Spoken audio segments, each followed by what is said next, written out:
ఇంకేం చేయాలి? ఆ టాబ్లెట్ మింగించాలి. హ్మ్.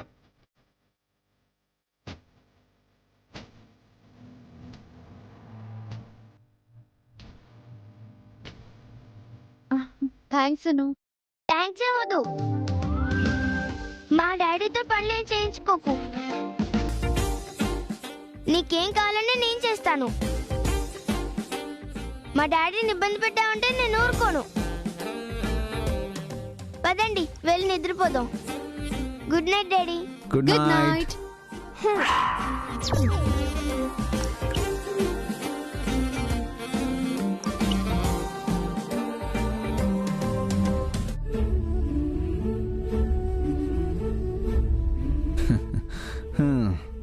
చాలా హ్యాపీగా ఉందండి. ఒక కూతురు తల్లికి సేవ చేస్తే ఇంత బాగుంటుందని నాకిప్పుడే తెలిసింది. తనేం మీ మీద ప్రేమతో చేయలేదు.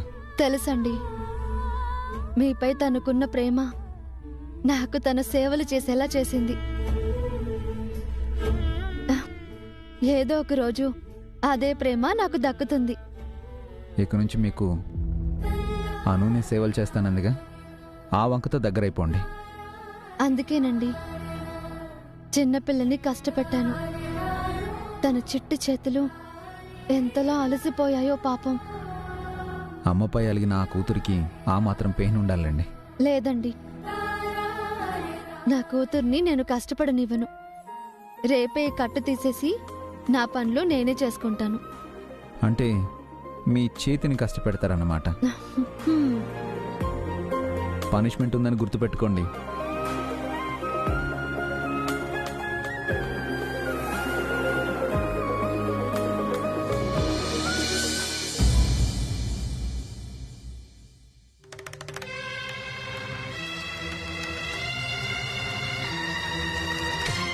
ఎవరు?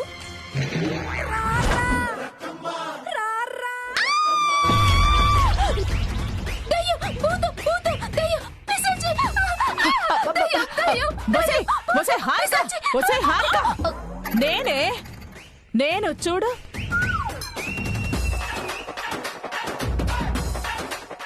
మీరా? నైట్ ఆ మేకప్ ఏంటంటే? ఇప్పుడు మాస్టర్ గారు కూడా ఇంటికి రారు కదా? ఈ మేకప్ మాస్టర్ గారి కోసం కాదే, మరి మోడలింగ్ కోసం. ఏంటి, నువ్వు మోడలింగ్ చేస్తావా? ఆ? ఏ నాకేం తక్కువ?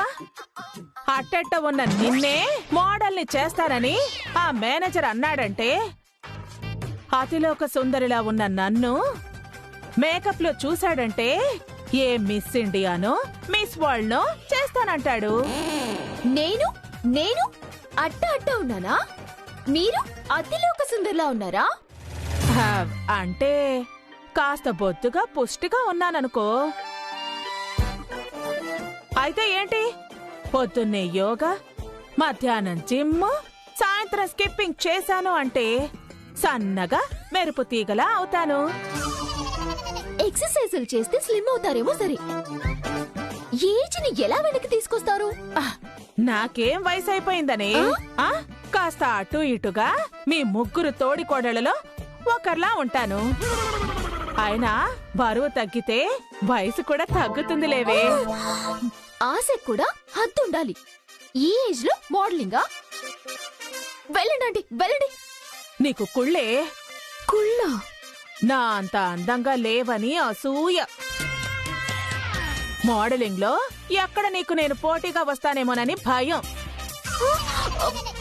ప్లీజ్ ఆంటీ, ఇప్పుడే డిన్నర్ చేశాను. వామిటింగ్ వచ్చేలా మాట్లాడకండి. పోవే, నీకు జలసీగా ఉంది కదా. వసే హారిక, నేను ఇవన్నీ పట్టుకెళ్తానే. మొత్తం మొత్తం పట్టుకెళ్ళండి.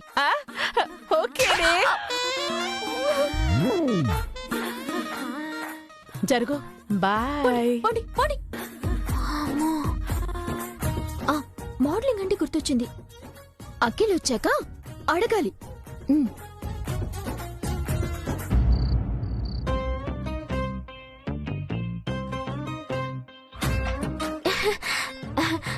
వచ్చావా అఖిల్? కాఫీ ఇవ్వమంటావా, నీళ్లు తెమ్మంటావా, లేకపోతే జ్యూస్ తెమ్మంటావా? ఏంటి నేను నోరు తెరిచి అడిగినా ఎప్పుడు ఏమివ్వవు? ఇప్పుడేంటి అడగకుండానే ఆఫర్ల మీద ఆఫర్లు ఇస్తున్నావు? అయ్యో, ఎంత మాట! ఆఫీస్ నుంచి అలసిపోయి వచ్చిన భర్తకు సేవలు చేయటం భార్య ధర్మం కదండి. చా సావిత్రి గారి డైలాగులు నీ సూటు కావు గాని నీ కడుపులో ఉన్న కుట్రేంటో బయటికి కక్కాయి. మార్నింగ్ ఆంటీతో బయటికెళ్ళానండి. అదే నా ఫ్రెండ్ రమ్య కనిపించింది. మోడలింగ్ చేస్తుందంట. పెద్ద అందగత్తేం కాదు, యావరేజ్ గా ఉంటుంది. దాంతో కంపేర్ చేస్తే నేనే టాప్ మోడల్ అవుతాను. అఫ్ కోర్స్ నాకు 1 or 2 ఛాన్సెస్ వచ్చాయనుకో, అప్పుడు నేను ఇంట్రెస్ట్ చూపించలేదు. ఇప్పుడు కాన్సన్ట్రేట్ చేస్తే టాప్ 1 మోడల్ అవ్వడం కన్ఫర్మ్. కరెక్టా కదా? ఏంటి ఇండైరెక్ట్ గా మోడలింగ్ చేస్తా అని చెప్తున్నావా? అస్సలు ఎంకరేజ్ చేయను. కాదు కూడదు అన్నావంటే కాళ్ళు చేతులు విరిచేసి నీ పుట్టింటికి పార్సిల్ పంపిస్తాను. మోడలింగ్ చేస్తే తప్పేంటి? అలాంటి ఆలోచన చేయడం కూడా తప్పే. అంటే మోడల్స్ అందరూ తప్పు చేస్తున్నారనా? నీకు మోడలింగ్ చేయాల్సిన అవసరం లేదు అంటున్నాను. అది నా ప్యాషన్. మన ఫ్యామిలీకి అలాంటి ప్యాషన్స్ సెట్ అవ్వవు. అప్పుడు వసు అక్క చేసింది కదా. అప్పుడు వదిన కదా అవసరం, తప్పనిసరి చేసింది. నీకు అవసరం లేదు. నోరు తెరిచి అడుగుతున్నాను కదా. ఇక నోరు మూసుకో అంటున్నాను. ఇంకోసారి ఆ టాపిక్ గురించి నోరు తెరవద్దని వార్నింగ్ కూడా ఇస్తున్నాను. వెళ్ళి టవల్ తీసుకొని రా, స్నానం చేయాలి.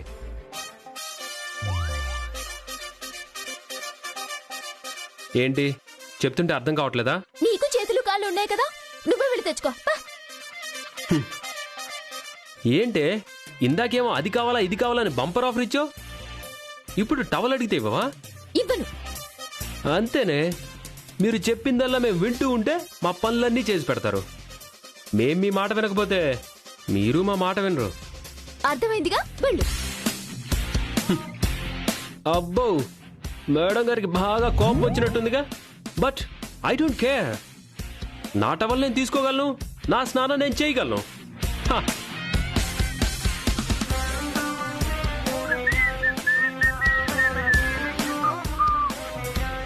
మోడలింగ్ చేస్తానంటే అఖిల్ ఒప్పుకోవట్లేదు. ఇప్పుడు ఏం చేయాలి?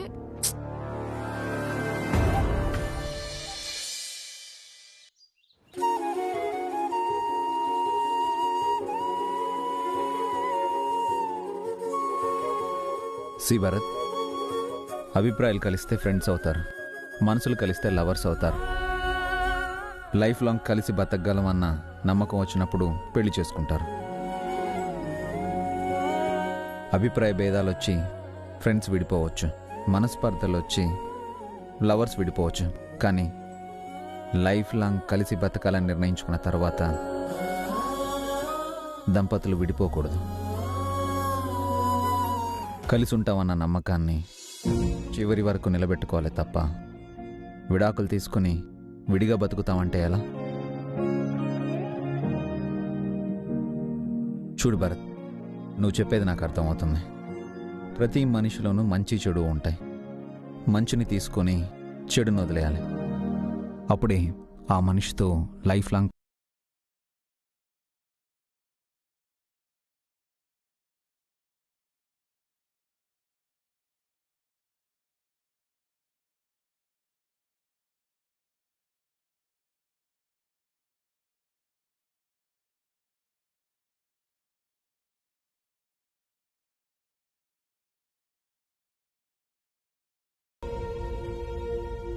సంధ్య చనిపోయాక మళ్ళీ పెళ్ళే వద్దనుకున్నాను. కానీ వస్తూ వచ్చాక నా లైఫే మారిపోయింది. ఎంతలా అంటే నేను మళ్ళీ పెళ్లి చేసుకోకపోయింటే వసూలాంటి అమ్మాయిని నేను మిస్ అయి ఉండేవాణ్ణి అని ఫీల్ అయ్యేంతలా.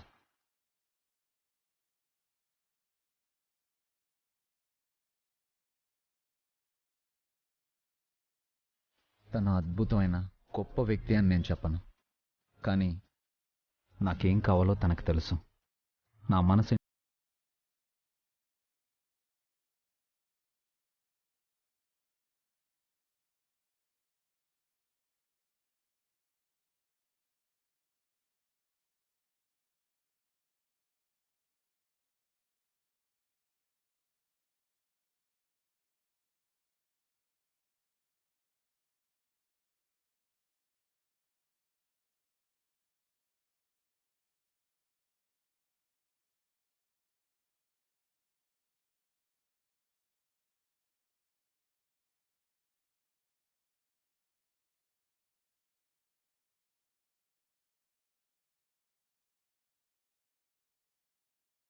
గా ఉండాల్సి వస్తుంది. ముందు పడకలు, తర్వాత జీవితాలు వేరవుతాయి. అలాంటప్పుడే అడ్జస్ట్ అవ్వాలి. అందులో ఉన్న హ్యాపీనెస్ ఎందులోనూ లేదు. సో ఫైనల్గా నేను చెప్పొచ్చేది ఏంటంటే, మీరిద్దరూ సర్దుకుపోండి. ఈ విడాకులు ఏం వద్దాం, ఒకసారి లంచ్కి మా ఇంటికి రండి, మాట్లాడుకుందాం.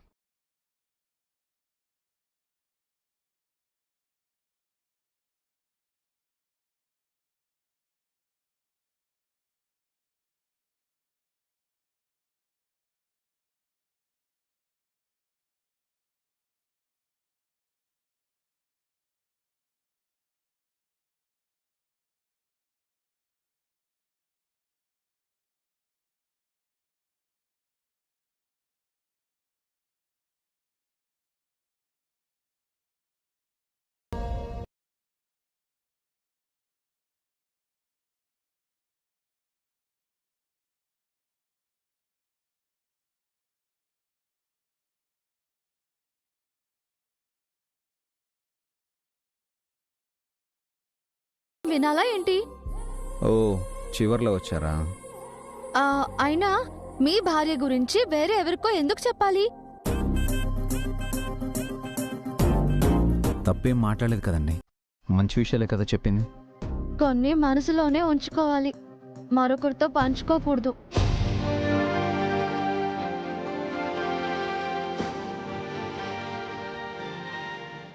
అంటే నాతో పంచుకొని మీ మనసులో ఉంచుకునే విషయాలు ఏమైనా ఉన్నాయా? ఉన్న పైకి చెప్తారా ఏంటి?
మీ ప్రేమను షేర్ చేసుకోవడం మంచిది వసు. మీరు ఒకరికొకరు ఓపెన్ అవ్వాలి.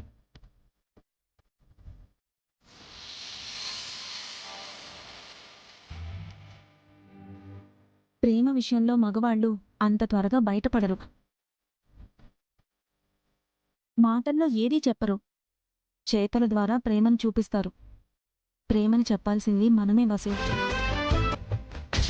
నేను మళ్ళీ పెళ్లి చేసుకోకపోయింటే వసు లాంటి అమ్మాయిని నేను మిస్ అయి ఉండేవాడిని అని ఫీల్ అయ్యేంతలా.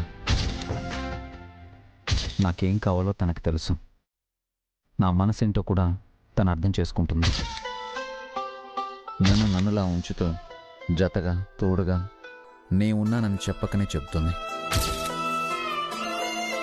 ఆలస్యం చేయకుండా త్వరగా అభికి నీ ప్రేమ గురించి చెప్పు.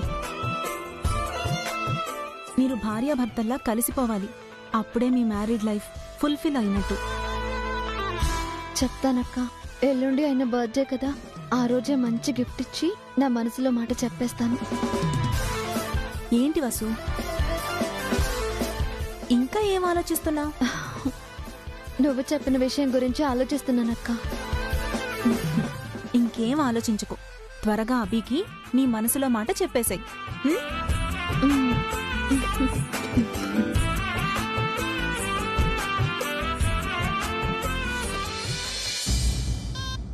నేను మోడలింగ్ చేయటానికి అఖిల్ ఒప్పుకోవడం లేదు, కానీ నేను మోడలింగ్ చేయాలి. రేపు నేను పెద్ద మోడల్ అయ్యాక అఖిలే కన్విన్స్ ప్రౌడ్ గా ఫీల్ అవుతాడు.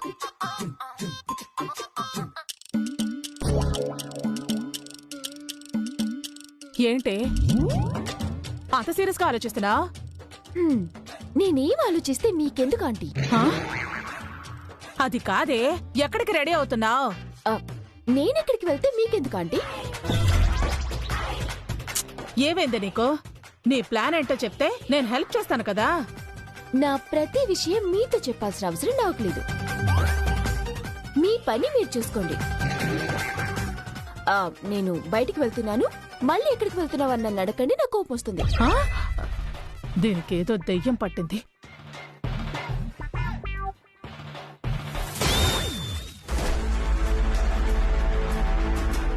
ఒకసారి మేనేజర్కి కాల్ చేసి ఇప్పుడు ఆఫీస్కి రావచ్చేమో అని అడుగుతాను. హలో సార్, నేను హారికని. ఇప్పుడు ఆఫీస్కి రావచ్చా? షూర్, వెల్కమ్ మేడం, రండి. Thank you sir.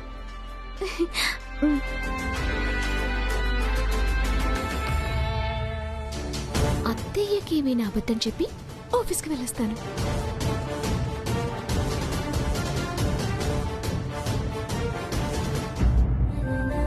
అత్తయ్య, కాఫీ.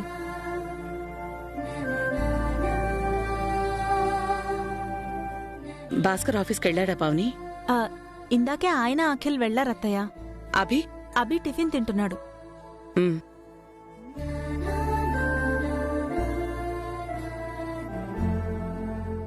ఏవండి, మీతో నేను కూడా బయటకు వస్తాను. ఎక్కడికి వసు గారు? చిన్న పనుంది, ఒకటి కొనాలి. అదేంటో చెప్పండి, నేనే కొని తీసుకొస్తాను. అది మీకు చెప్పేది కాదండి. నన్ను దారిలో డ్రాప్ చేయండి చాలు. షూర్, కార్ దగ్గర వెయిట్ చేస్తుంటాను, త్వరగా వచ్చేయండి. బాయ్ వదినా.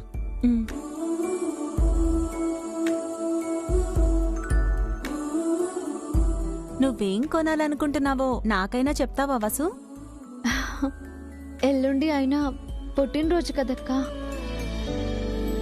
ఒక మంచి గిఫ్ట్ ఇచ్చి ఆయనకి నా మనసులో మాటని చెప్పాలనుకుంటున్నాను. మంచి ఆలోచన వసు, అలాగే చెయ్యి. అభి పుట్టినరోజుతో నీ పెళ్లి రోజులు మొదలు కాబోతున్నాయన్నమాట. నువ్వెళ్ళు, నేను చూసుకుంటాను. థ్యాంక్స్ అక్క.